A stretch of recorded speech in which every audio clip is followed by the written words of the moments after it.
Hello, everybody. You're listening to the Big Chill Podcast. This is episode 808, Ted Lasso versus Stick.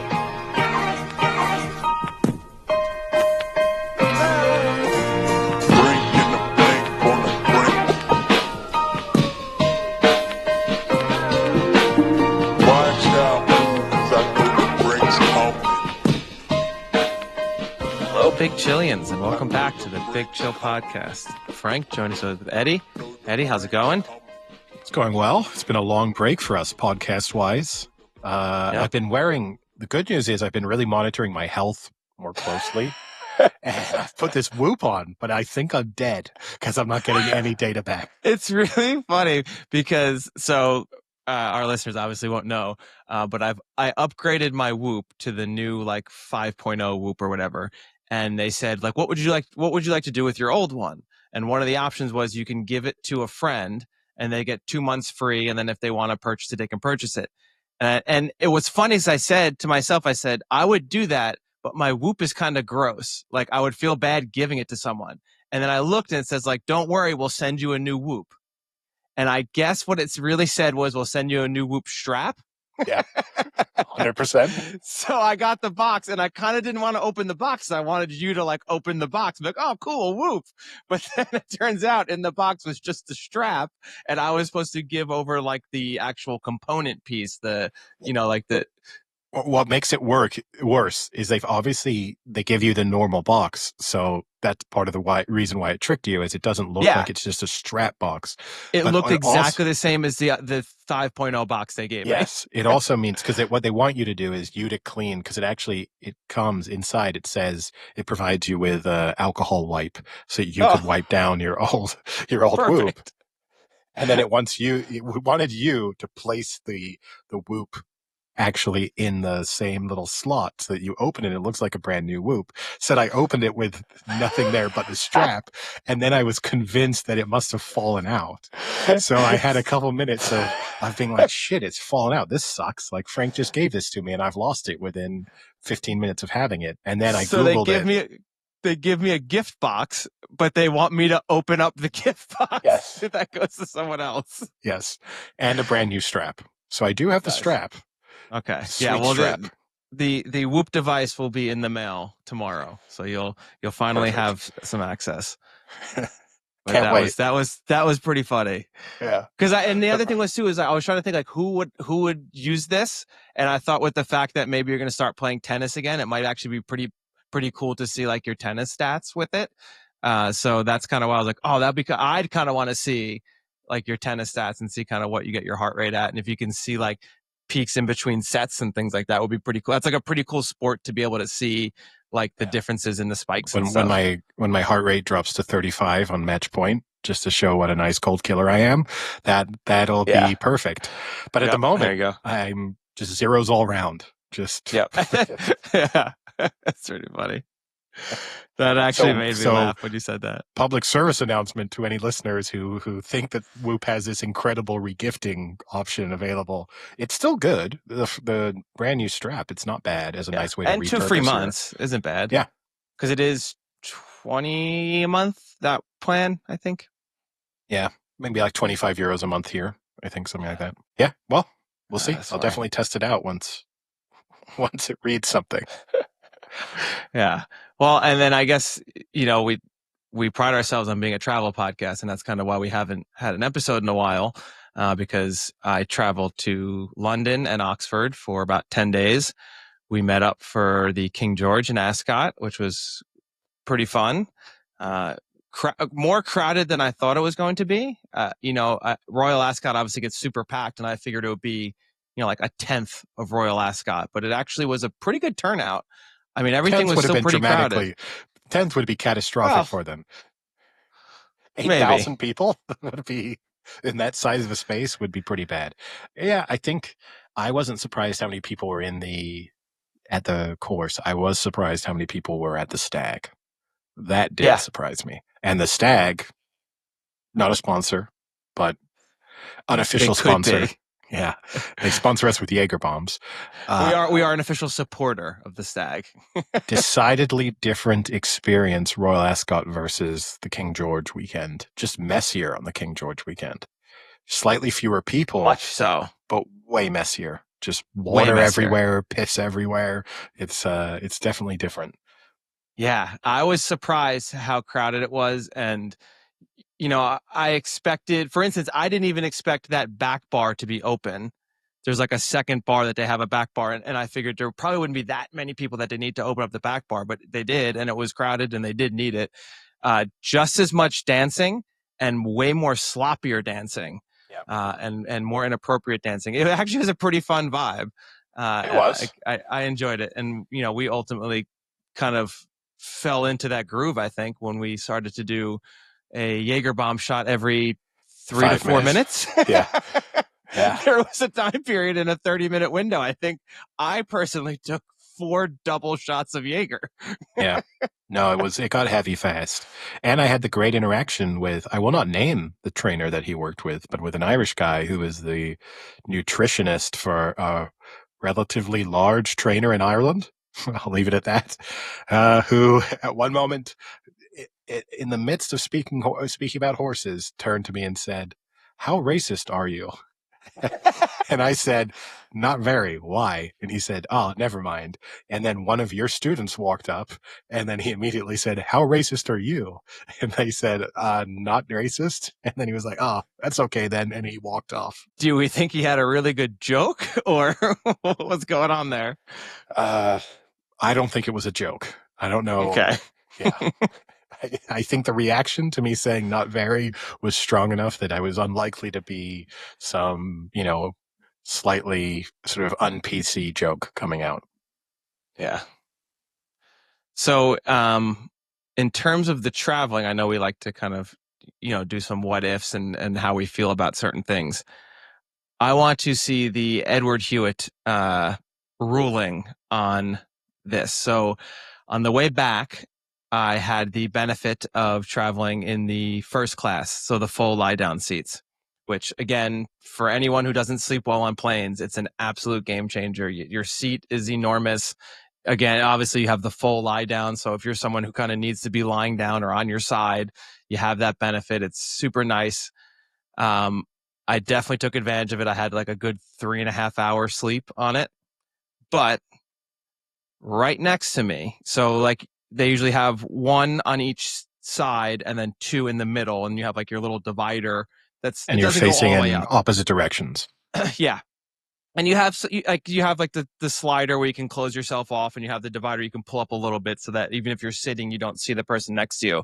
But the person who was like right on my other shoulder was a woman with an infant. And my question to you, Eddie, is should infants be allowed in first class? No, I'm a strict no child under 5 in first class. If I ran an airline, that would be the rule. Like, Yeah. that's just, it's other people are paying a premium to have that experience. And I think part of that should be escaping baby noise, someone dealing with their kids.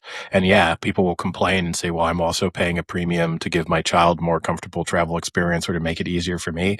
That's fine. I know as 2 non-parents, this is a very easy hill for us to die on, but no, I think if I'm paying for a first class ticket, I don't want, especially it depends. I'll say first class transatlantic, domestic, do what you Yeah. want. Yeah, exactly. That you're good to go. Like even LA to New York, whatever, it's fine. That's a different expectation in terms of what the experience should be like. But as soon as you're going to different countries and crossing an ocean and you're expecting a degree of luxury to come with being in first class, that luxury should involve no children, no young children. Like I will say I was sleeping heavily until I was awakened by an absolute roaring, screaming child right next to me. And maybe I would have woken up anyway, but it definitely was the reason initially that woke me up. For the most part, actually, the baby wasn't bad, except there was like 4 bouts of 10, 15 minutes where it was just screechingly loud. yeah. Which And which might not sound bad, but if that's yeah, right when you've fallen asleep and you're not a good sleeper, and then that's yeah, just sleep ruined for the entire flight, that has huge implications. And you yeah. know what? I'll have one exception to this. I'm going to assume that that baby flew for free, I because didn't ask it. I think it's like under 2 years. Usually it's something like that. If Yeah, it can just sit yeah, on your lap, they're not charging you for the baby. If you want to buy your baby his or her own first class seat, because that's the type of money you have and that's the way you want to travel, then you can tell me to fuck off when I tell you to like deal with your baby. But if it's just in your lap, so you're just adding extra human life to the first class cabin, a freeloader, then no, there's and no, that it's the money they pay for that baby should then get be distributed distributed. Yeah. to all the other people Yeah. on the first That class. actually would be a really good policy.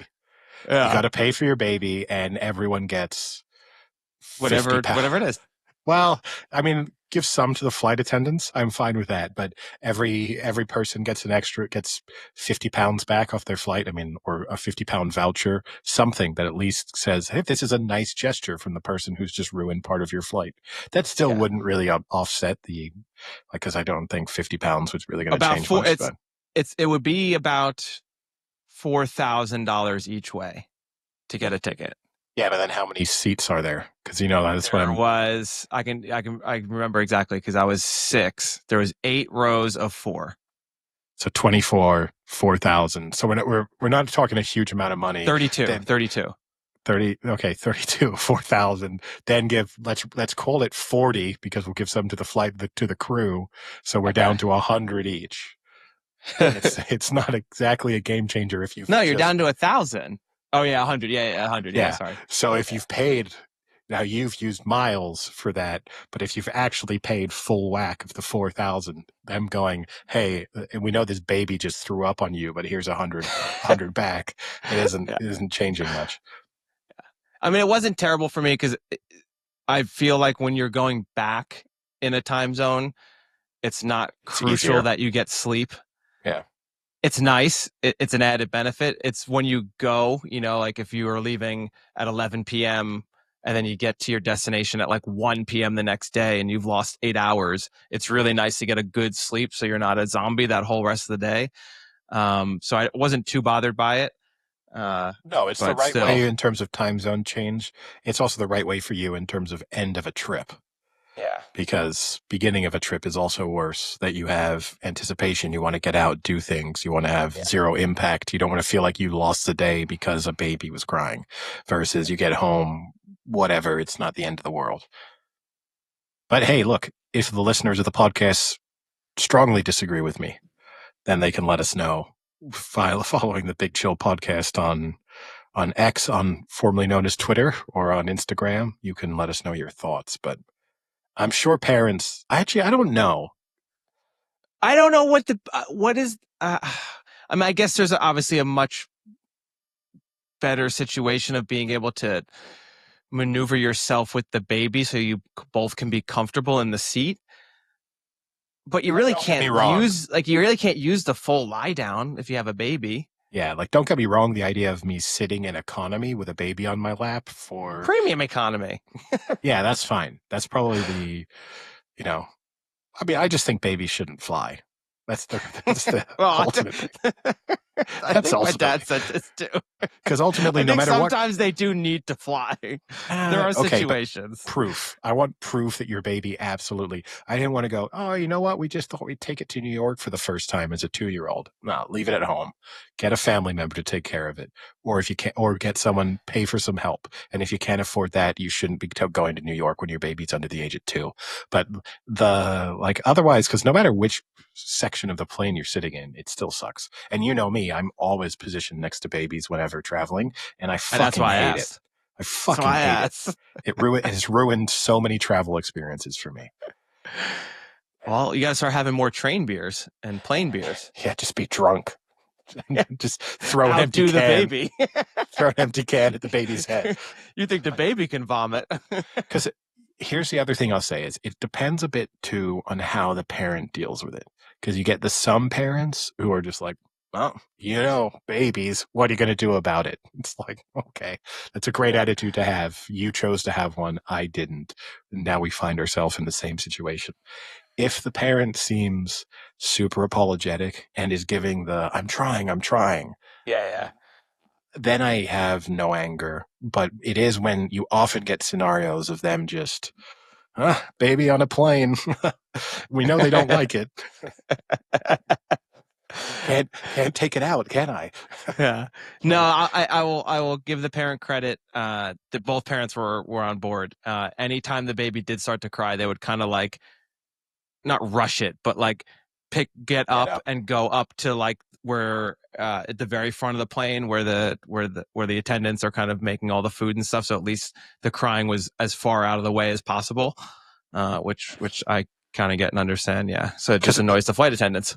because two trips ago when I came back from the Eurostar and I got onto Hop, there was a disaster in public transport in Paris where Gare du Nord, where you arrive, basically every metro line was closed leaving the station. So I got on a bus to kind of get a little bit away. It was a smart move, but there was a woman on there with her baby, and her baby just started to cry and cry. And there was a lot of traffic getting away from the station because obviously this was causing a little bit of a mess. She at no point attempted to interact with her baby while it cried. It was super hot. Everyone was just sweating and uncomfortable. Everyone had just had their plans ruined. No one wanted to be on that bus. And there we were, and she just sat there. It was so bad that an older woman got up and went to interact with the baby to calm the baby down. And then the baby stopped crying, and then the woman thanked the old woman. And I was like, Weird. this is not a good look for you as a mother. Like, I Yeah. don't want to be someone sitting here, especially as a non-parent, judging mothers out there. But if a random stranger is deciding that it's time to sort of entertain your baby a bit, that's not a good sign. It is a little weird, but overall, another good trip to the UK. Had a Yeah. lot of fun. Tried out a few new spots, and then I did a little uh, pub crawl, historic pub crawl tour for my students. I took them to a few of the pubs that we had been to previously on when we had done the tours. I've now done them, I think, 3 times, so I remembered a lot of the history. I We would took them love to to the. know the details you got wrong, though. Knowing your memory, I would love to just I know. think I was kind of spot on for a I lot know, of but them. I know you think that, but I would just love to know the like little details that from one pub that had merged into another pub, and all of a sudden, like just completely off on the history. I would love to know. Yeah, so that was fun. Yeah, I didn't have any historic pub. You know, I mean, when we were together, I went to the Devonshire, much heralded, loved on Instagram. I give it a I didn't even get to solid. go. You wouldn't even let me go. It was terrible, man. And all listeners, you can give the Devonshire a skip. I didn't want to go in the first place, and I'm annoyed with myself that I did go. I'm That's glad that you did. I'm glad that you're now annoyed at yourself. That that's was my a part of the plan all along. it's my review Part of the of Devonshire. the I part of the respect it. plan was I wanted to push you enough that you would go because I knew no matter what the experience was, you would be annoyed that you had gone. No, So, no. There is a possibility. Like I like things. there Like when was we no went, way though it was going to be that. It was going to be super crowded. What about like, the toucan? oh yeah, that's fine. But that That's to fine. me, that's a mess. It's sort of organized chaos at the Toucan. The Devonshire is just it's too many people who are just doing what Instagram tells them to do and are just going to take pictures of And themselves Ed at the Sheeran. Devonshire. Yeah. And the experience itself, because ultimately what bothers me about anything to do with this is the best pub in London, you should go here. I think the best pub in London is just the pub you stumble into, right time, right place, and have a fun night. And you don't need to be looking at lists. There's enough good bars, good pubs.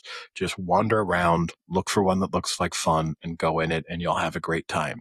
And if you're following, the top 10 pubs in London on an Instagram account, then you're probably not going to have that much fun. And that's why when I went to the Devonshire, I lost respect for myself because it was doing, I love it. I it's love not it. the way that I want to experience the world. I But love it. yeah, it was just, And it was made worse because we were there on the night of an Oasis concert. So in addition to the endless stream of American It was a tourists, Friday night. yeah, you also had the I have to work people, and then you had the Oasis crowd. So it was very, very busy and not super pleasant. And the Guinness, ultimately, Guinness tastes like Guinness everywhere you go for the most part. This very much tasted like Guinness, and it was no better than Guinness that I had on the rest of the trip in London. Guinness the Toucan, though, is superb. It's fine. Like, any pub that if you serve a decent amount of Guinness, if you go through Guinness, then it tastes better. You don't want to get Guinness somewhere where it's the third Guinness they've served all week. But we don't, people are so precious about their Guinness, about, how it needs to be poured, the glass it needs to be in, the temperature it needs to be at. It's fine. It will be, it will still get you drunk. It will still taste okay.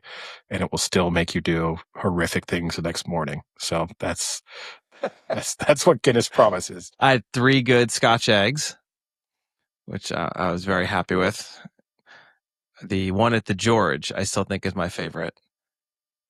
It is the black pudding Scotch egg. So good. It's an interesting thing that you have a passion for. It's going out of fashion, the Scotch egg. It's a little dry for me usually, a Scotch egg. I don't mind it, but it is a little bit of to me it's like there's lots of food where the sum of the parts this is like the sum of the parts of the Scotch egg are better than the whole. It's not. I don't know about that. You'd rather just eat a soft boiled egg and a patty of sausage, deep fried. You would leave out the deep fried bit, but a good bit of sausage and a nice egg, that's better than a Scotch egg for me. That's half an English breakfast. Yeah, I'd rather that. No, I wouldn't.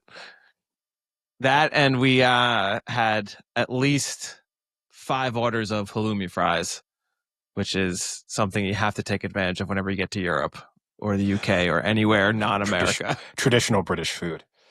Yeah, so good. I mean, yeah, it's hard to mess up, but yeah. All right. Should we shift on to sports topics? Yeah, I guess we can quickly segue into 2 days ago, which would have been Saturday the 2nd. I had the privilege of hanging out with former co-host Sam, and we went and watched some of the England-India cricket match. It was the second to last day. It was third to last day. Third to last day. Third to last day. Sorry. Day 2. Yeah. Mm-hmm. No, day 3. Day 3 it was. Yeah. Good match overall, but obviously the talking point is England went into the 5th day needing 44 with 4 wickets left, I believe. I think 37. Okay, so yeah, somewhere on there, just a little under 40 with 4 wickets left, and could not do it. Yeah. What did you think of the performance? Yeah, so there's 2 ways to go on this. So, like, in the end, they fell 7 runs short, chasing 374. That's the type of total that you should not chase. So, being critical of England for not winning from the position that they found themselves in, it's tough. The reality is, though, they had a collapse in the first innings when they should have really taken strong in the first innings they went from 100 and they lost their 5th wicket for 190. Now, bear in mind, Chris Wokes sort of dislocated his shoulder in the field. Sort of had his arm fall off. So they were 1 man down batting in the first innings, and then Chris Wokes came out in the second innings but could not bat. So he was just crazy to run. Yeah, but they went about that in a minute. In the first innings, they went from we can do the real asshole thing. They were 175 for 3. Joe Root got out, and they went from 175 for 3 to 247 all out. So that you would expect from that position that they at least add another 50 runs, and that's game over if everything else, obviously all else being equal. And then you look today, their second innings is worse to me because you're right. What they had to chase was a tough chase, but then after Brooks and Root go for what, 250 combined almost? 200.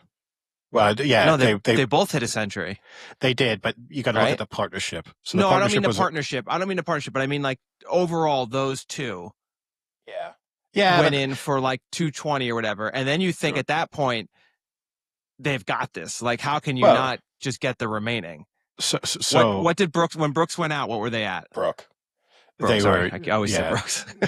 they were 301 for 3, chasing 374 Yeah. At that with point you thought, Harry Brook on nice. 111 and at the time Joe Root on 90.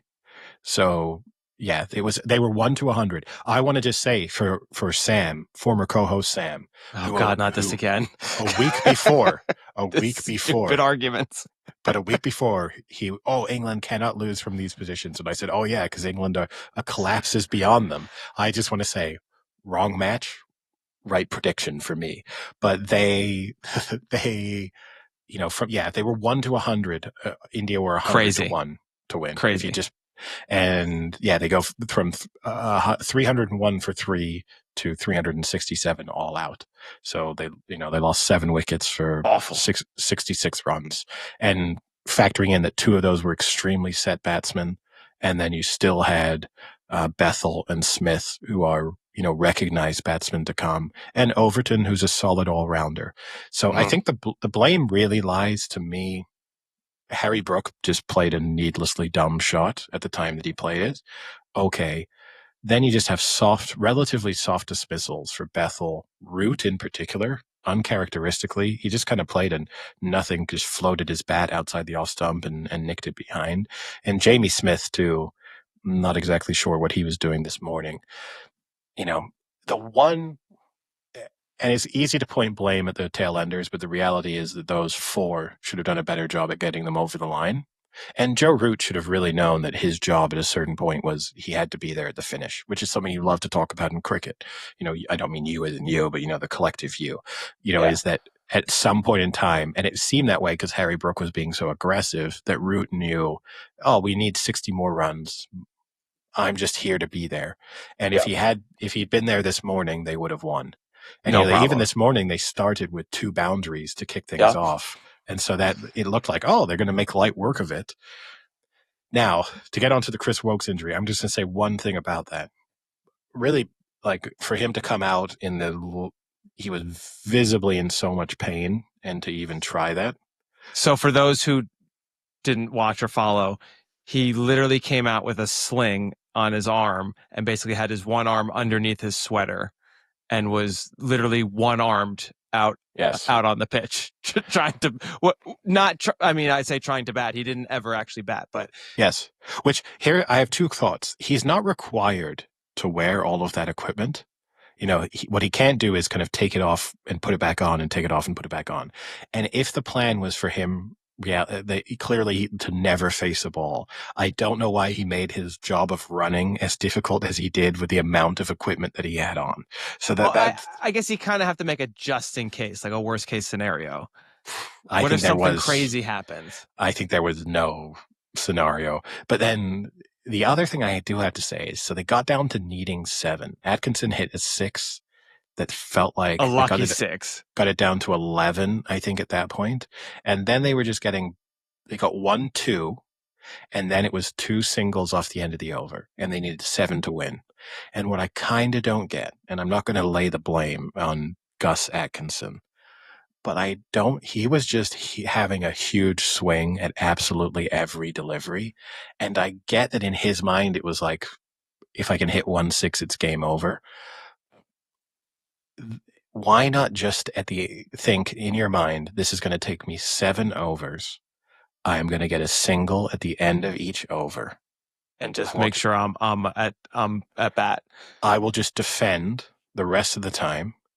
And who knows, maybe I get a lucky 2 or 4 along the way, but I do not need to be swinging myself off my feet every ball, because eventually what's going to happen, because he was missing most of them, and eventually what's going to happen is what happened, which is they're going to bowl you because you're going to just swing and miss and it's gone. And again, Gus Atkinson does not deserve the blame, but the tactics there were a bit confusing to me. And even when you throw in his six that he had was a very lucky six that could have ended the match. I mean, the guy made a great play on the ball, had it half in his hands, and that popped out and went out for six. Well, more to So the point, even he also that six wasn't going out. It wasn't a no, natural six. he turned a 4 into a 6. Yeah, Yeah. yeah. Well, he I turned mean, an out into a six. well, but it would have been a good catch. But had there been no fielder there, it would have only been 4 runs. Yeah, yeah. So there was a two run upgrade thanks to the fielder making an attempt to catch it. But that to me, and again, it's where the Bazball kind of mentality sort of creeps into it. And I get that Chris Wilkes was probably down the other end to him saying, "It feels like my arm's about to fall off. Please, for the love of God, get this over and done with." That might have been the conversation that they were having, because they ran the 2 and then they had a very long talk. And I think that talk might have been, "I've done this once, but I can't do that again." But like overall, it was snatching defeat from the jaws of victory for sure for England. And it's probably the fair result. This is also, it's always like any outcome. Like India did a very good job bowling tonight and did a very good job bowling once Harry Brook got out. But, and the 2-all in the series is probably the fair result based on, every test match went to the 5th day. They were all closely fought, but England, from the position they were in, should have won. And the real thing too is, and I'm a huge Ben Stokes critic at times, but ultimately the injury that cost England the match was Ben Stokes not playing. Because you can't tell me that if Ben Stokes had walked out instead of Bethel or Smith, they win. Like Stokes would have been there at the end. Oh, he's a hero. But he's not just a hero, but he has the right mindset you need there of understanding what level of risk to take, when he has to go full on risk, when he can just go like, he's a gamer. He's really good in those situations. He comes through. He knows what to do. And it annoyed me. I mean, the cricket that I played, when you get to that chase, that step in a chase, when they needed 30 runs, you're supposed to in your mind go, we're going to do this in 10-run increments. We need 10 to win. Let's get the 10. Okay, we need another 10 to win. Okay, now we actually only need 10 to win. And what again, going back to the Atkinson thing, what bothered me about it is England at no point today put the pressure really back onto India. Whereas if you had just defend, take the 1. Now we only need 6. Defend, take the 1. Now we only need 5. Now we only need 4.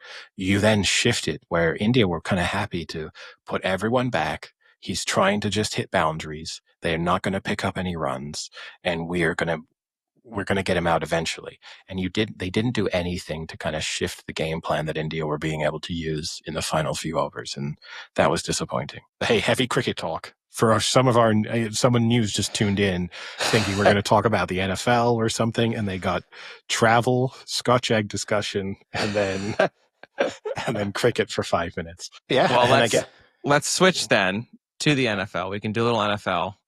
And I wanted to get your opinion on this. I'm sure you've seen it.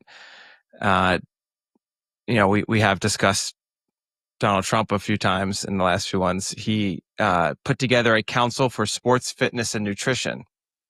Yeah. And the 5 NFL players he put on were Nick Bosa, Saquon Barkley, Harrison Butker, Lawrence Taylor, and Tua. I don't quite remember how he said his last name, but Tagovailoa or something of that nature. Great guy. Been friends for a long time. An interesting group to put together. It has now come out that Saquon Barkley said he declined the offer. So apparently last week they had called up his team and he said no, he's probably not going to have the time to do this, and said no, and then was surprised to hear his name called during the press conference, which is kind of funny. Lawrence, one of the objectives of this obviously is to kind of help boost up like youth fitness again. And, one of the things being they have to now in schools do the fitness test that I did when I was in school, which was the most sit-ups, push-ups you can do, the mile run, and then the stupid arm stretch with your legs straight out, which is the dumbest thing. And you could cheat so bad on that thing. They're bringing that back. But with that, you have Lawrence Taylor, who is a registered sex offender, serving on this, where they're going to work with children. who You also have said, Harrison but Butker. just also the Lawrence Taylor said, I don't really know what we're doing here, but Yeah. I'm here to serve the president. Yeah. And listen, I love Lawrence Taylor. Like, massive Lawrence Taylor fan, being a Giants fan, like probably the greatest defensive player ever. Don't know if I'd put him on many councils to try and improve things in society, coming from a guy who did crack his entire NFL career. And then You sexually have, assaulted women. yeah. And then you have Harrison Butker, which I honestly think was put on there purposefully because of what he said, which even makes it more annoying because they're trying to like just further create controversy with his views that he had. I don't remember the college that he gave the commencement speech for, um, but very traditional views to say the least. Um, so yeah, quite an assembly of people he's put, and Nick Bosa, And who's a Benedictine college. there you go, and Nick Bosa, who's been known to wear the MAGA hat on post game interviews. So quite a group he's put together here. And for people who've forgotten the controversial thing that Butker said in his commencement speech, Is that like women should just stay in the kitchen? It was, I'm on the stage today and able to be the man I am because I have a wife who leans into her vocation. She would be the first to say that her life truly started when she started living her vocation as a wife and as a mother. Now, it's easy to pick that and go like, oh, it's a nice thing to say about your wife, but the meaning there is not so subtle in terms of what a woman's role in society is. And I agree with you. There's no reason he would have chosen Harrison Butker had it not been for that controversy. And that's more what bothers me. Like, Harrison Butker can have his own views, and that's fine. Like, his views are his views. But to choose him to be on there is solely because he got so much publicity for publicizing those views, not because he knows anything about how to improve health and nutrition in youth programs or anything like that. And frankly, I don't know if any of these people do. And that's what's really weird about it is like you're just handpicking random people. The only one I'll give it. Lawrence Taylor was on Little Giants. Is that what you're going to say? He did cameo in Little Giants. Deschambault at least really cares about nutrition, sports science, thinks about those things. So if you were going to say of all the prominent professional athletes out there who really does, and who would probably really commit to the idea of like, how can we have youth sports think about shaping athletes, shaping fitness and getting people to be, fulfill potential or get fitter. You can convince me that Deschambault will not only spend time on that, but is interested by that and thinks about it in a useful way. Everyone else is just like, this guy's a famous athlete. Let's get him to try and convince you to run further. And look, it's easy with Trump to be critical of everything. This is not the worst thing Trump is doing. It's just stupid. In terms of overall, who he selected. I like the idea. Exactly. Yeah. So just to clarify, the council is tasked with advising the president and recommending actions on a number of fronts, including challenges and school-based programs that reward excellence in physical education, fitness goals for American youth with the aim of fostering a new generation of healthy, active citizens, and strategies for reestablishing the presidential fitness test. I'm completely on board with all those. And I should also mention that was just the NFL players.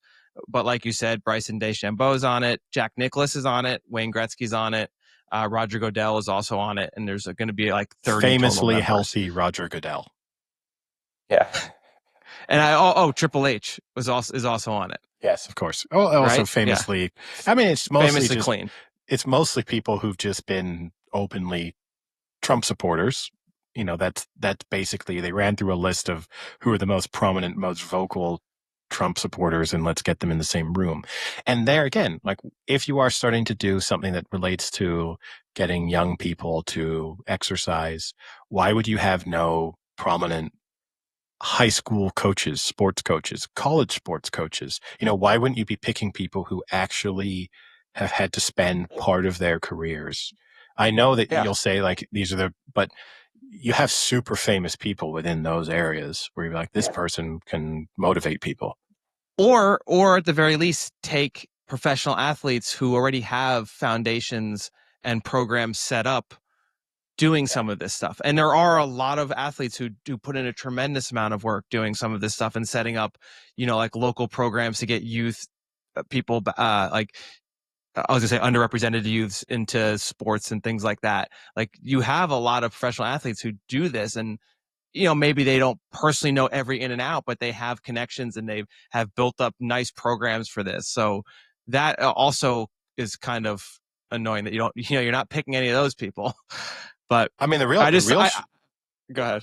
the real shame here is, given the way the Epstein conversation is going and how Ghislaine Maxwell's just been moved to a lower security prison and definitely is about to get pardoned so that this all goes away as quickly as possible. Jerry Sandusky needs to get himself out there and start just being a super vocal Trump supporter, because then he's going to be like, this guy had great chilled programs for youth football and youth sports. I can think of no better man to lead this than Jerry Sandusky. Oh boy, rough. Too far. I know. Yeah, I Too know. Far. I knew as I was loading it up that this was not gonna be one you enjoyed. Too far. But I just thought it was actually pretty comical that Saquon Barkley apparently declined it and was just named on the list anyway.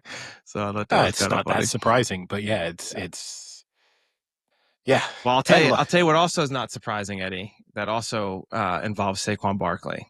Well, can it just be for one final thought on this? Come on, I had a good segue. You can still have the good segue. Can we also just get them to have? We got Make America Great Again. Then you had Make America Healthy Again. This is Make America Fit Again. Can we just stop? Let's just move, get some better, be more creative with your branding. Not everything needs to be MAFA, MAFA. It's okay. Or anyway, so speaking of Saquon Barkley. Yes, and the Philadelphia Eagles. They just released the prices of some of the concessions at Lincoln Financial Field. I don't know if you've seen this. We do not read the same things where it produces concession prices regularly for us. So this is a look at the menu at the stadium's Chicky and Pete's, which is obviously a famous Philadelphia restaurant that they have in the stadium. So a beer this is a can of domestic beer, is $18.50.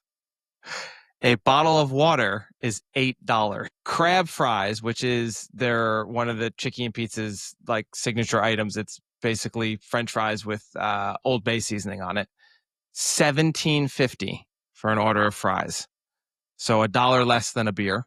And chicken cutlets, which is literally just chicken cutlets, is $17. So if you were to get a beer, an order of fries, and some chicken, you're looking at upwards of $55.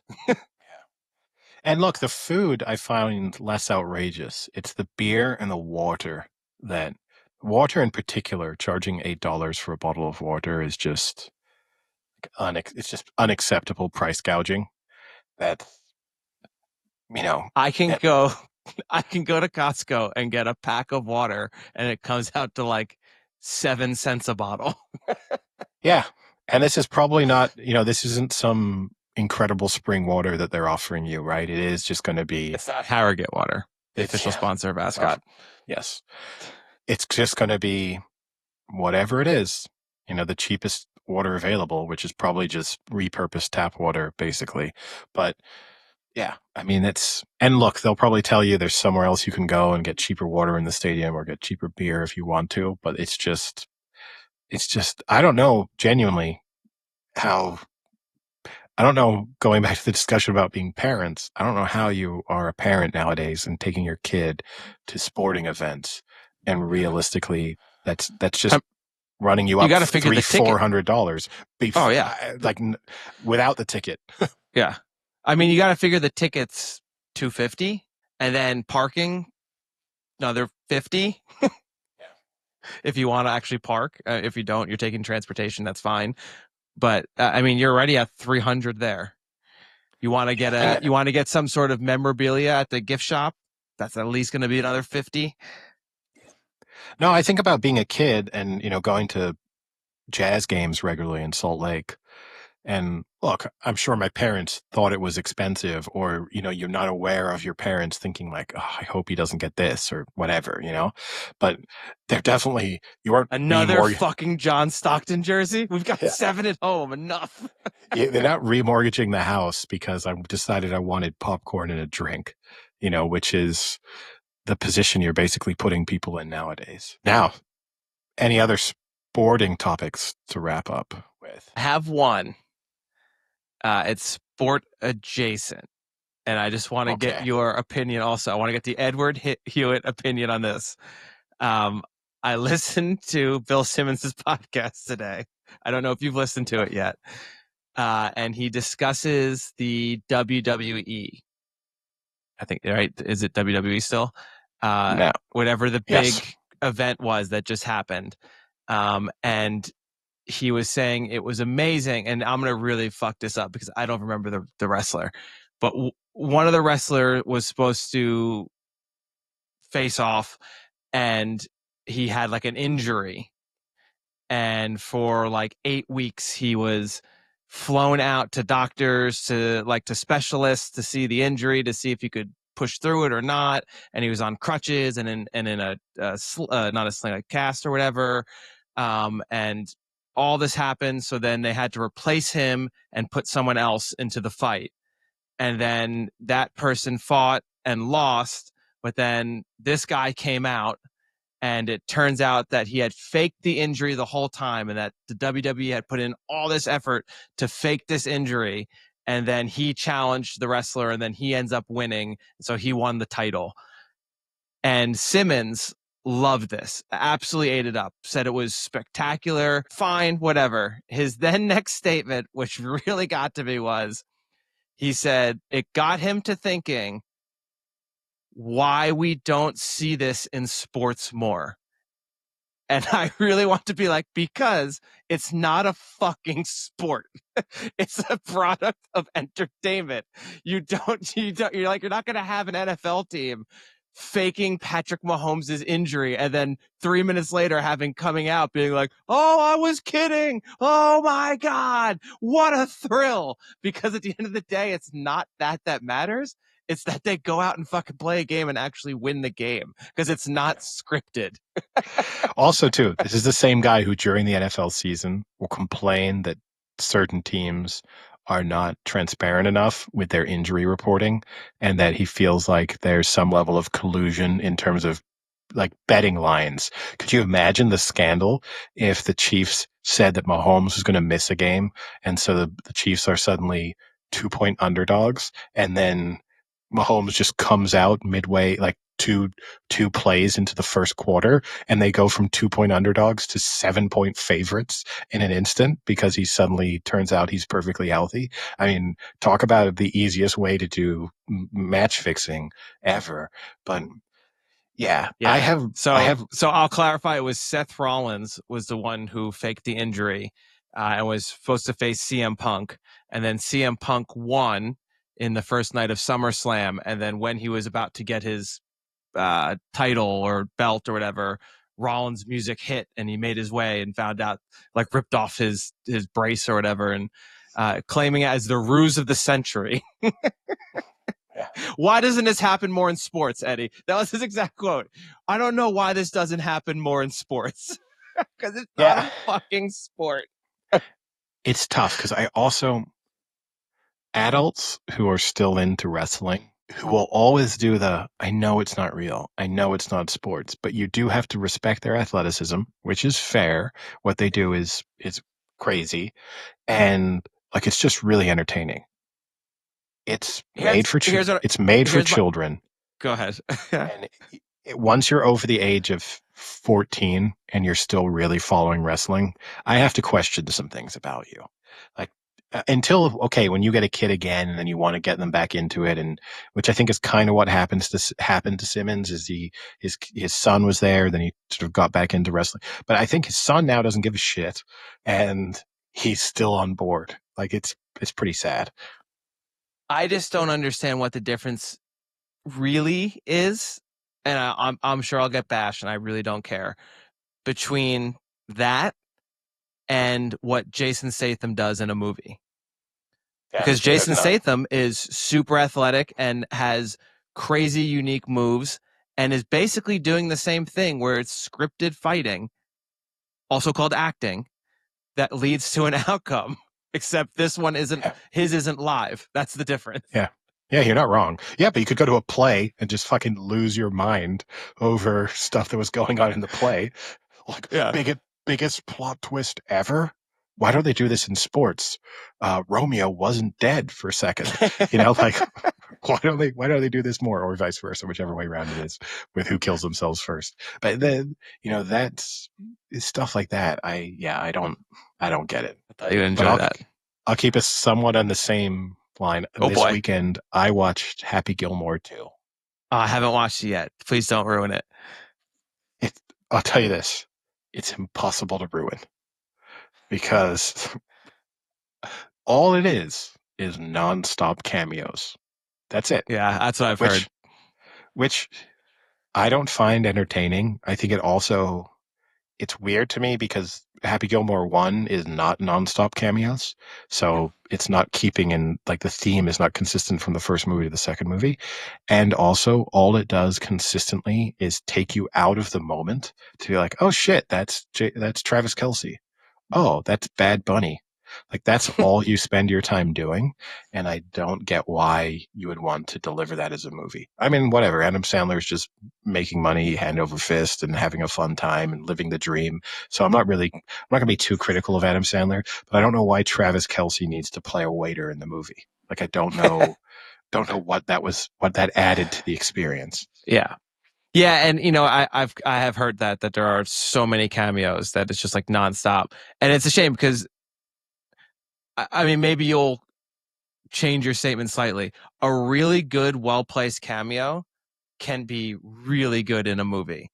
Like the one that Yeah, everyone always brings to mind with Matt Damon in Euro Trip when he's like the singer of the punk sure. band. Like absolutely epic. That is a great cameo. And then you have Tropic Thunder, has a great cameo as well. But like if it's just cameo after cameo, it's like you're literally just doing this so that way, one, you can appease your friends because these are obviously your friends, and you want to be like, hey, want to be in a movie for a day? And then also a way to kind of be like, don't you want to see this movie with all of these people in it Yeah. when they're You'll really not like in one it? of them. Like, hey, Yeah. everybody promote this movie. Some of your fans are going to watch it. And yeah, also too, if you're also don't hate on it. If you're Adam Sandler and you're like, do you know what? It'd be kind of fun to be friends with Travis Oh yeah. Kelce. Let me give him 3 minutes Yeah. in the movie, and then we'll spend time and we'll like each other. And then I'm going to go to Chiefs concert and Taylor Swift concert, Chiefs games Chiefs and Taylor concert. Swift Chiefs concerts and Taylor. Well, with the way the NFL is going, they will be concerts. The way the refs are, it's like a Chiefs WWE match. Yeah, yeah, It's all exactly. fixed. It's more scripted than the WWE. That's Yeah. for sure. But, Yeah. but yeah, No, I mean that's Adam Sandler's got a great move. I mean, between that and always wanting to film in Hawaii, like yeah, he with his does friends. things right. I respect Like, it. Yeah. hey guys, let's just go on vacation to Hawaii. We'll kind of make a movie and then we'll have a really good time. Bring your family. It's fine. They'll be in it too. And I'll give you each $1 million and I'll take yeah, 40. yeah, still a great deal for you though. And like, and the other thing, this isn't really a plot twist. There's a sort of part, not a spoiler. I mean, part of the movie is there's a sort of spin-off golf league that is very similar to Live Golf. There's no I mean, not similar in terms of, but you can tell that the idea when he's writing Happy Gilmore 2 was looking at what's happening with Live Golf and probably thought to himself, what would Happy Gilmore be doing nowadays with Live Golf? Again, not a spoiler. The movie is kind of against that league. But what's interesting is you have a lot of Live Golf players in the movie, all of whom are on the side of what's basically the PGA in this. So you have DeChambeau, you have Brooks Koepka, you have these guys, prominent Live Golf players, where you're like, you do know you're kind of the bad guys with the way this movie is made. But yeah, in the movie, you're getting to play good guys. Like DeChambeau's literally wearing his Live Golf outfit. Because, they Live Golf guys cannot not wear their fucking teams on everything they do. So Oh DeChambeau my is in God. full Live Golf gear in a movie that's sort of telling you that live golf is bad. It's weird. I was actually I didn't watch Happy Gilmore yet. I really wanted to watch it on the plane, but obviously I didn't have Netflix kind of on the plane. And I can't watch it on my phone because then you'd call me a sociopath. Happy Gilmore, you could probably watch on your phone. Okay, good. That's okay. But I did finish Stick. Did you finish Stick? I did, yeah. What did you think? Not bad. It's fine.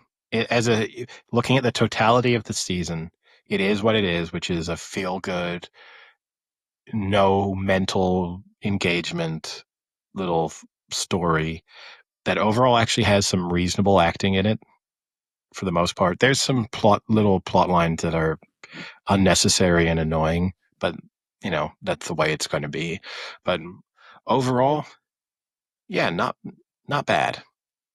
Like, Yeah, there's some bits of it where it's the tough thing about being a sports fan and watching sports shows.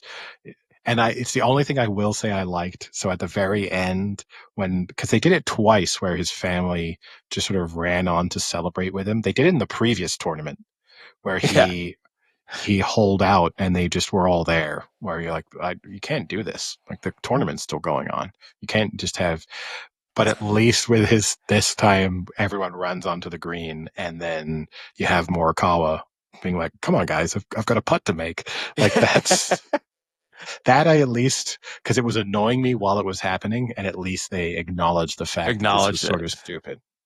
Yeah, yeah. To me, it's definitely a watchable show, but I wouldn't like. It's not a must-watch show. I'm not recommending it. I would put it that way. Yeah, It's if you've I run would out of stuff say to watch, it's fine. it's about 70% of season 1 of Ted Lasso. Yeah.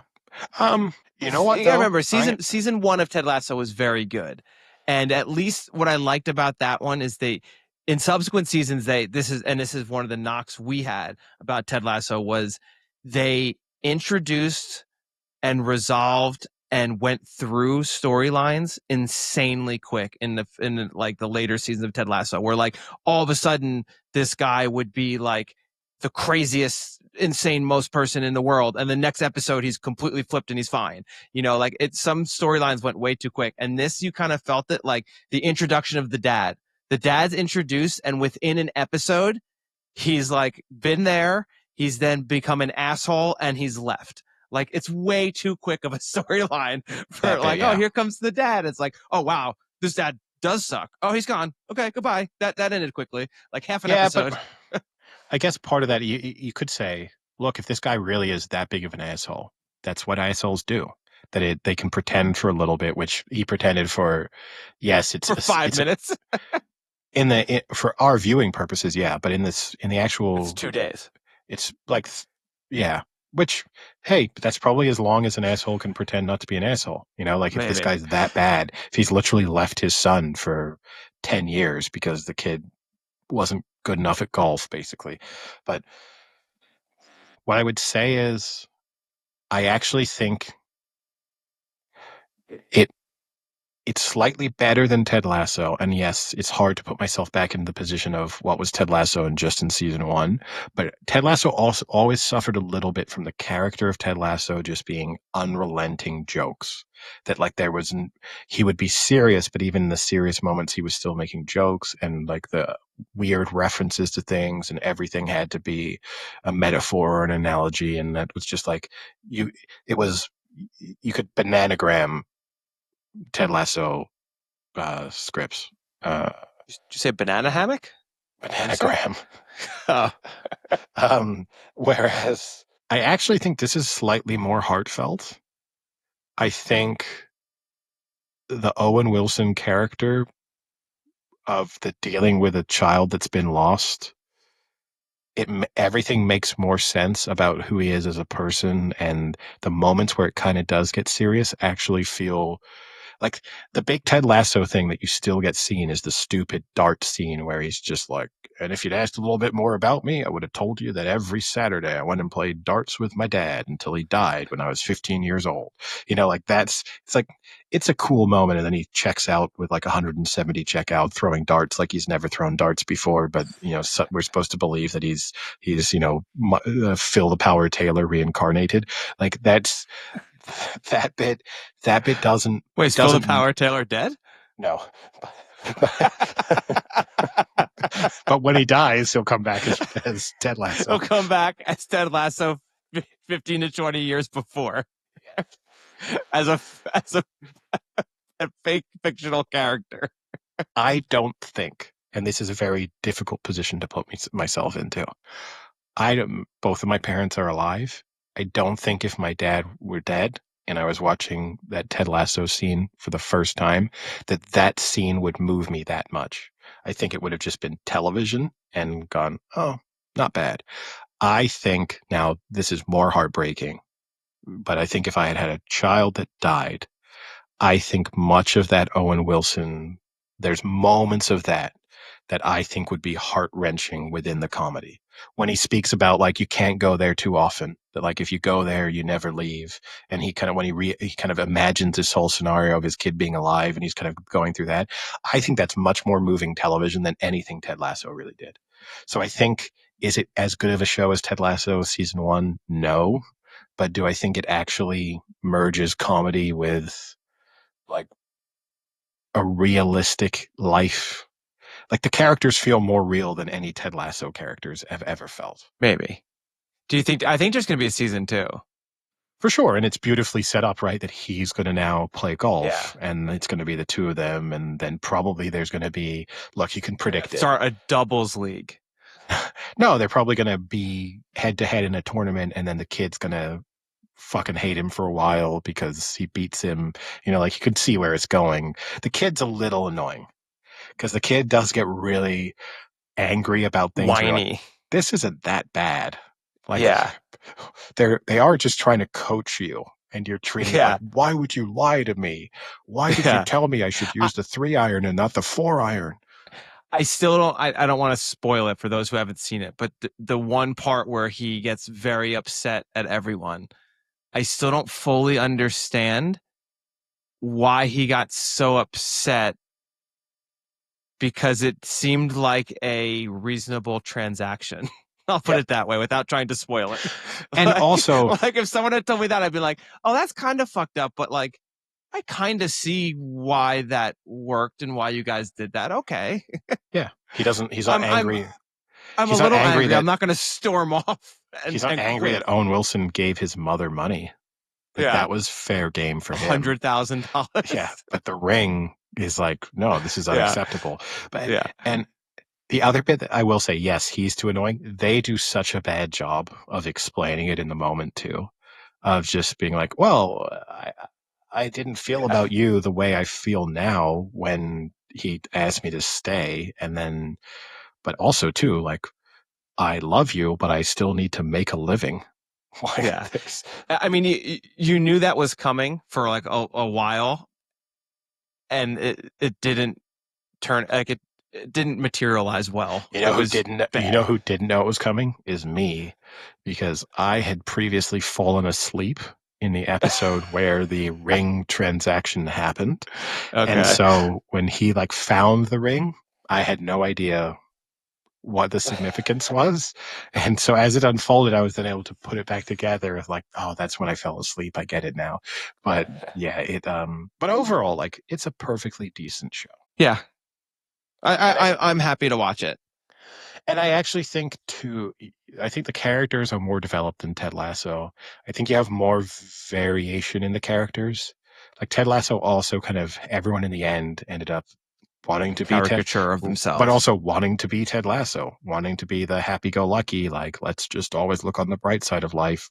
Everything in life will work out. Nothing in life is all that bad, until Ted Lasso has his like sinks into his depression, and then no one knows what to do.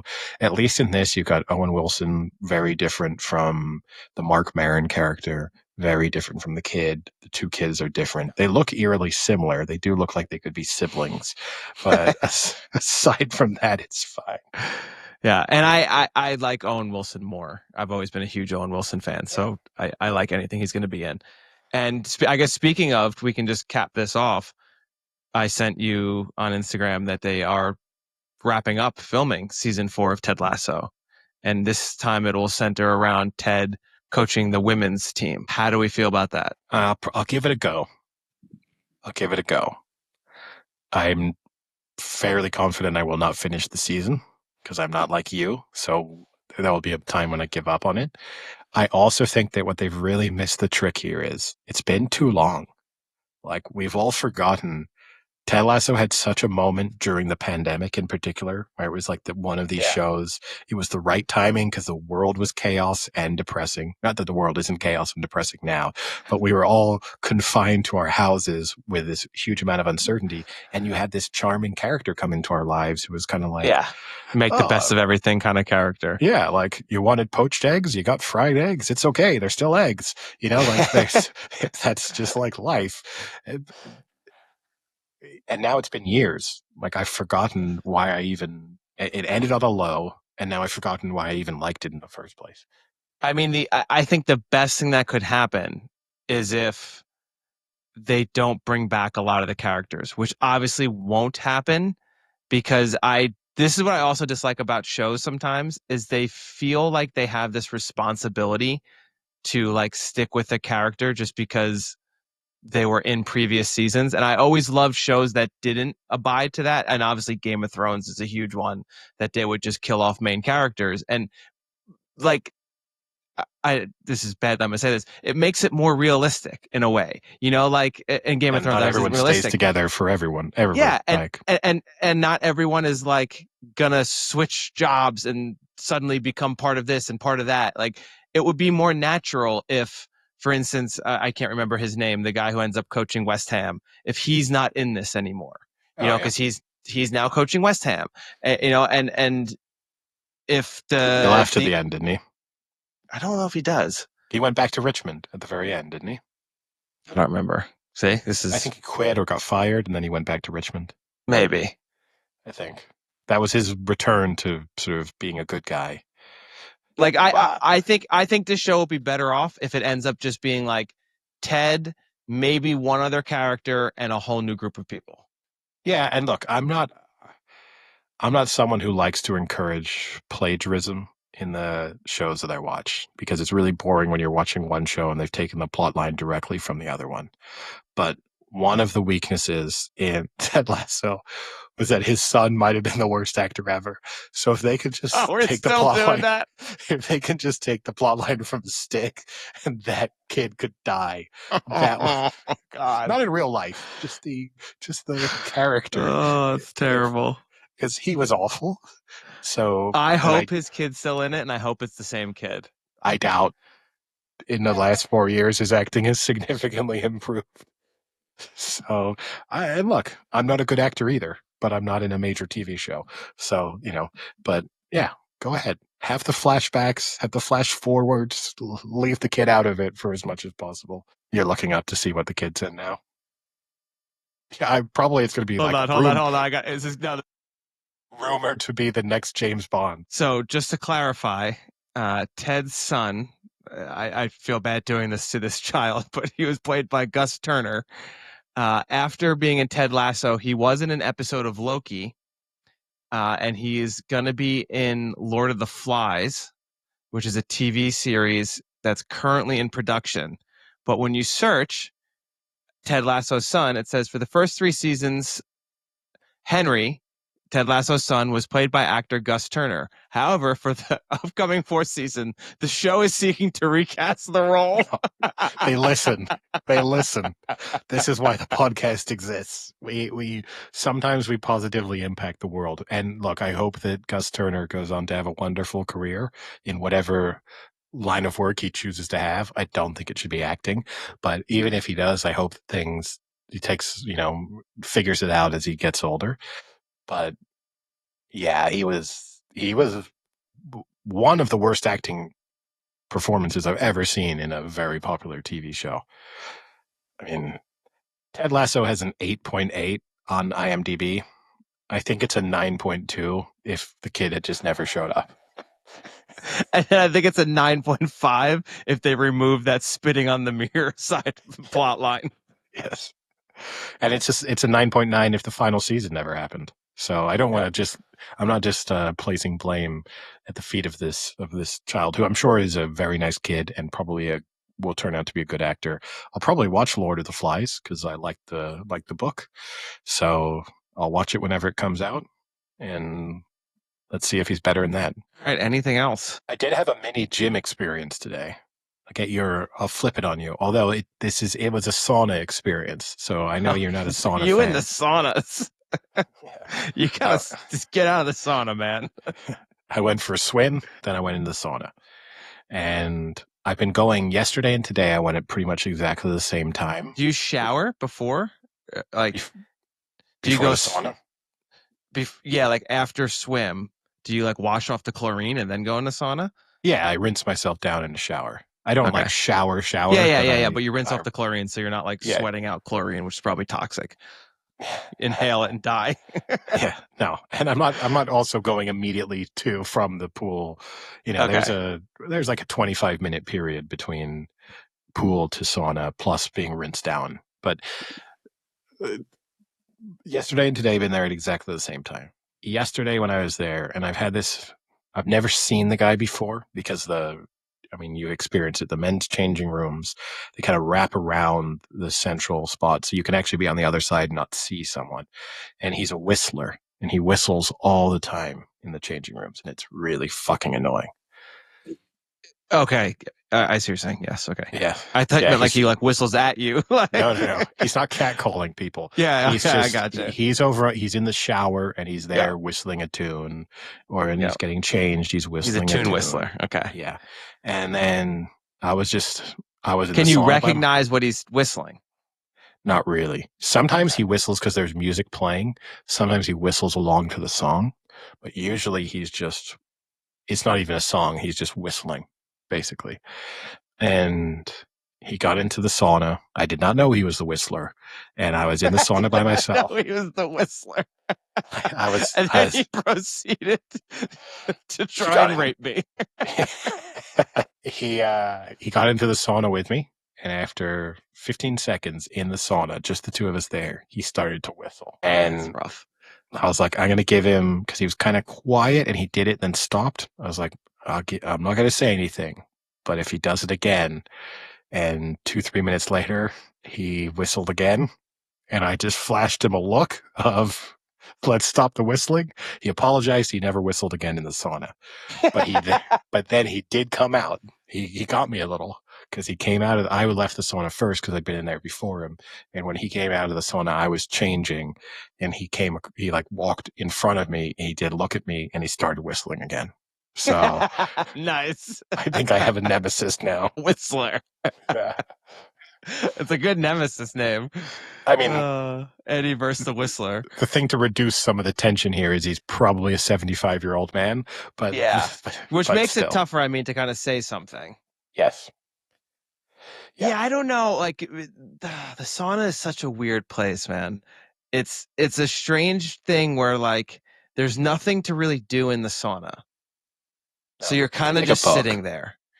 People talk. Yeah. Yeah. If he just wanted to talk to me, I'm always going to engage. I think you have a responsibility there that's just the two of us. We got no distractions. The idea is it's supposed to be kind of uncomfortably hot. Like you're not enjoying yourself sitting there, even if you I enjoy, it makes me feel nice. So I like it, but you're still like sweating away sitting there. I'm not like, wow, most relaxing moment of my life. So conversation makes it go faster. It is nice, but whistling, no. Yeah, it's tough. There's really not much you can do. And then at that point, if you have someone in there that's annoying you, it just makes an uncomfortable sauna even more uncomfortable. But this is where, because if he thought he was going to whistle me out of the sauna, because he whistled, I stayed for a solid 5 minutes longer than I would have. That was... He still out saunaed you. Well, because he came in 15 minutes after I started, Oh, but okay. I didn't want him to feel like in the future he could throw a whistle out and I was going to be like, not this fucking guy again. I'm leaving. So now he knows, even if he whistles, I'm staying there. It's a mental battle between us. But I can't say anything to him in the changing rooms, which even that I find incredibly fucking annoying. That Yeah. He's just an annoying like person. You can't like really say anything though. but while you're getting changed, I have to listen to you because you're in there for longer than you think you're going to be in there for. It's not as if I'm just popping in and out. I'm like drying myself off, and you're having a But at shower. least in the changing room, there's music playing. He whistles louder than the music. That's It insane. echoes. It bounces off the walls. It's tiled. It's the perfect Damn chamber for whistler. whistling. The acoustics in this room were phenomenal. They kind of are. So, I can see why he does it. And here's the other thing too, is he's not that good of a whistler. Oh, it's Like we tough. have our friend Olivier, who's super, super good. Throwing I out thought this was bird. going to be the ultimate plot twist. It's Turns Olivier. out it's Olivier. Olivier's throwing out bird song. That's impressive. This guy is he's whistling like I would whistle, which is, and I also don't, everyone agrees, right? Universally, it's acknowledged that whistling is annoying. No one, I've never met someone who like heard someone whistling and was like, damn, play me another tune. I hope this guy keeps whistling. Yeah. That's all I can say. So, and look, every once in a while, I don't know, I'll whistle to myself once a year for 3 seconds, and then I'll annoy myself. So I can't understand having that be part of your personality. How is his family not telling him, for the love of God, stop whistling? Like, how is that? Maybe, Eddie, I hate to break it to you, at 75 years old, maybe he's alone. Well, maybe, but there's a stronger chance that he's married, has children, and that these people have put up with his whistling for the last 40, 50 years. Yeah, that's a tough one. I mean, the song is just so weird. So when he walked in, did you say like, "Hey, how's it going? How are you doing?" Did you try Oh, and initiate conversation? not an issue, but you have to say, "Hey, how are you?" Hey, how are you? That's Yeah. that's got to be. If you don't Good acknowledge, workout? Did you give him like a good no, workout question you don't. mark? You kind of don't go beyond that But maybe initially. you need to, because this is what happens. Maybe this is his problem. Maybe no one talks to him and he just wants to be talked to. Yeah, yeah. I don't know. Is he French? Definitely, definitely.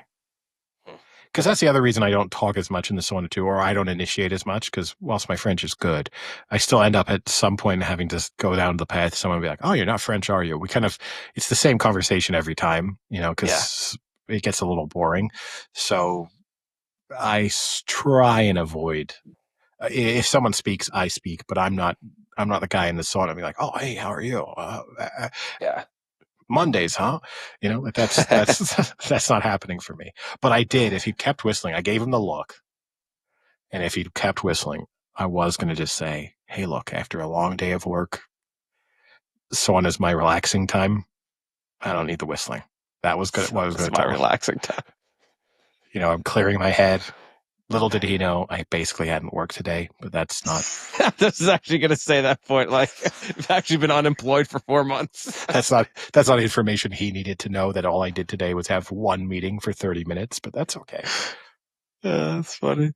I will say just a last point here, I guess. This is in relation to your club that you are a member of that you go to sauna at. I have been getting inundated with paddleball videos on Instagram now, ever since we discussed it. And then that one video popped up, and I think I shared it with you and Olivier. It is now, I get a video every 25 videos It's pretty is a viral. paddleball. I got a lot of pickleball videos now. It is kind of cool to watch. And I think I'd be better at it than pickleball because I think the ability to use the walls to save yourself would help me a little bit. Where like I can hit a really shitty shot, but it can just hit off the wall, right? It has to bounce first, yeah. But Yeah, yeah. I think you'd Like find it harder Because I think ultimately, because I think the skill level is higher than pickleball in the same way that like squash is, you just get into like digging the ball out and kind of thinking about the angles and stuff. I think it's significant. My guess is you'd find it significantly harder than pickleball, but we'll have to try it next time. Yeah. If we can rent a court. Yeah, it's very popular, but I'm sure we can sneak on at some point. Hey, fine. I'm sure there's paddle in Minnesota. Yeah, probably. But I don't have a paddle or a paddle ball. Well, I don't have a racket. Those are easily solvable problems. Well, from the amount of money you spent on it, not the most easy. It is expensive. Yeah. It's to get a decent one, and I feel like I'm the person who feels like you got to get decent stuff if you only have one though, right? I only have one because it was 150 euros, and that was a pretty cheap one. So that wasn't a like let me spend 300 euros and find a friend. That wasn't. Yeah. Look, you can get them for $50. It's just I don't know, and probably someone's selling them secondhand. Some guy who thought he was going to play paddle and then realized he's never going to. That's going to be me in 12 months on Facebook Marketplace. But yeah, I don't know. We can see. Maybe San Diego. We'll get some paddle. Oh yeah, I bet it's popular. I bet San Diego. I bet loves it's super popular. Yeah. Okay, let's try. Probably. I'll see if I can buy a cheap racket on Amazon. And probably I'll some get it. Cliffside paddle over, like overlooking and actually the ocean. Oh, beautiful. And actually, we could get a doubles. We have enough people to do doubles. We would. Yeah. It'd be probably high variance in skill levels, but yeah, we would. Yeah. No, I think you could actually split it up pretty well. You and Olivier on separate teams. Yeah. Well, I think, paddle will be tough because pickleball is like if you've played tennis, it's.